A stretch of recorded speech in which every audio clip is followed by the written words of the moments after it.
Hello, everybody. So, in the previous episode, I talked about the existing universe. And again, I encourage you to watch that first if you want to get the background for what I'm talking about right now. But the existing universe means that literally the universe doesn't exist, it is existing. And the reason I'm saying it's existing is because of what the physicists tell us about how in reality, or the reality of the universe, there are 9 fields of energy. And from 9 fields of energy, everything else occurs. From those 9 fields of energy, merging, vibrating, waving, whatever you want to call them, merging, what we get emerging are quarks and electrons, and eventually atoms and molecules.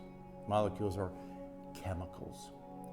So again, and at the basis of everything, then at the beginning of the universe and now, right now, 9 fields of energy, which are verbs, they're happenings, they're going on, they're not nouns, they're not something you can see or touch. Those 9 fields of energy are invisible and touchless. They are 9 fields of energy that are happening.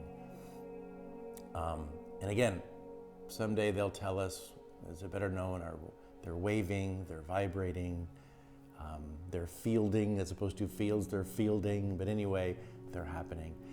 And as they are happening, they are merging, and then from that, things we can actually touch, that are nouns, are emerging. And again, from quarks and electrons, eventually to atoms and molecules, which are chemicals.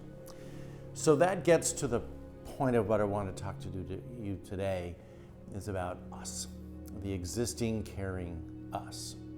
So what does that mean? Atoms and molecules are passively existing. They're just existing. Those fields of energy waving together and merging and all that stuff creates atoms and molecules, and they are simply existing. How long they are existing, I don't know. But the physicists and chemists and stuff, they know that. But anyway, they're just passively existing.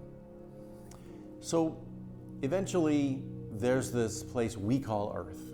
And eventually on Earth, there are the conditions, the environmental conditions for a whole bunch of chemicals to continue merging and merging and merging and merging for millions and millions and millions of years, until one day they tell us they got together somehow. And it's, again, way beyond my lane to talk about exactly how that happened. The best theory I've heard of are the smokers. I think they're called smokers. These vents deep in the ocean. I think some are white smokers, like with white smoke, and some are black smokers. Anyway, from there, they're smoking out chemicals from inside the earth into the ocean, into the water, and things are merging and merging and merging. The best theory that I've heard is what emerged from that is life. And fundamentally speaking, what I think life is actively existing. So again, atoms and molecules are passively existing. They're not doing anything in particular to continue existing. But life is. Living beings are somehow doing something to continue existing. It's not just passive, they're active. And they're actively, basically consuming other energy to continue existing. Again, what I call actively existing.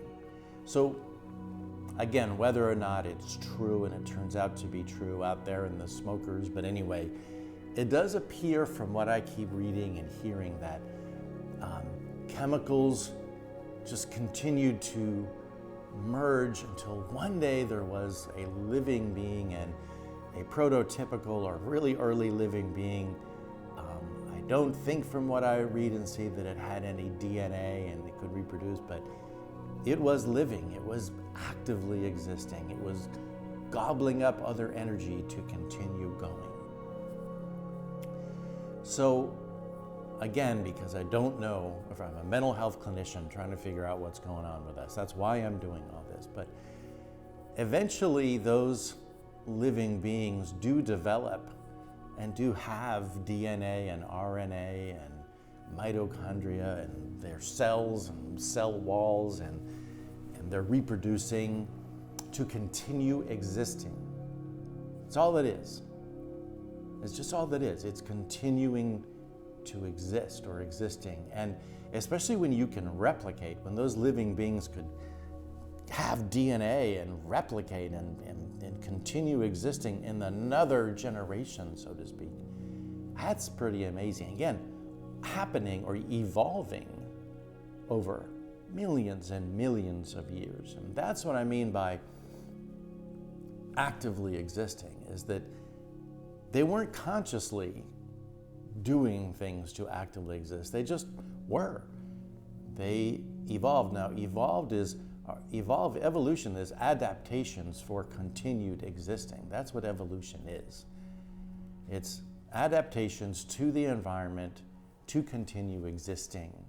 So over millions and millions of years, we get these cells, these single cells that just continue existing because they're consuming energy and they're replicating, and they're consuming energy. They are energy beings of themselves, consuming energy wherever they are, and they're replicating. Now, what I want to term that, because it's important for us in our mental health, I want to term that as not just actively existing, they're caring. They're actually doing something. They're always caring for their continued existing. That actively existing and caring are the same things. And living, actually, you put all three together. They're the words to mean the same thing. It's actively existing, living, and caring. But caring implies doing something about continued existing. So again, when I talk about what we are and what we're doing are the same, that's what we are and what we're doing. We're caring. Now, if you think of a single cell as caring, multiple cellular animals as actively existing and caring, I mean, every part of a multiple cellular organism is caring for continued existing. And eventually, through evolution, there's a whole bunch of living beings, including humans. We're no more or no less special than any other living being on the planet that ever was or ever will be. But we do have consciousness, we do have reflective awareness, we do have big brains, and so we're talking about this. But we're still caring. Every bit of our living being, every part of it, every cell, every part of a cell, every thought, every behavior, every heartbeat, every lung breath, every digestion, and every act of love is caring. And eventually we get to what we are, and what we're doing is we are caring, and most importantly, we are mutually caring of each other, and that's how we continue existing. A lot of episodes now coming up about that, and also about our emotional system. I've talked all about primary emotions. They are caring. Joy is caring, anger is caring, fear is caring, sadness are caring. They're all emotions that lead to our continue existing. Everything about us is caring. And because everything about us is caring, including consciousness, that's what we are. We always talk about ourselves as humans or as people. We have names. We're all nouns. We're not actually. We're verbs. We are caring. It's simply very convenient to categorize because we can. We have reflective awareness. We can name things. It's very convenient to categorize things. But in reality, what we are, like every living being, is caring. And that's my goal over multiple episodes on this channel, is to show you that, help you discover that, because when you discover that, you discover, obviously, your caring nature. And when you do, it leads to really healthy mental health. It leads to really great relationships and really healthy emotions. That's what I'm all about as a mental health clinician. And that's why I'm pursuing this and wanting to talk to you about it. So, until next time with more episodes on all these topics, take very good care, continue caring about yourself, because that's what you are.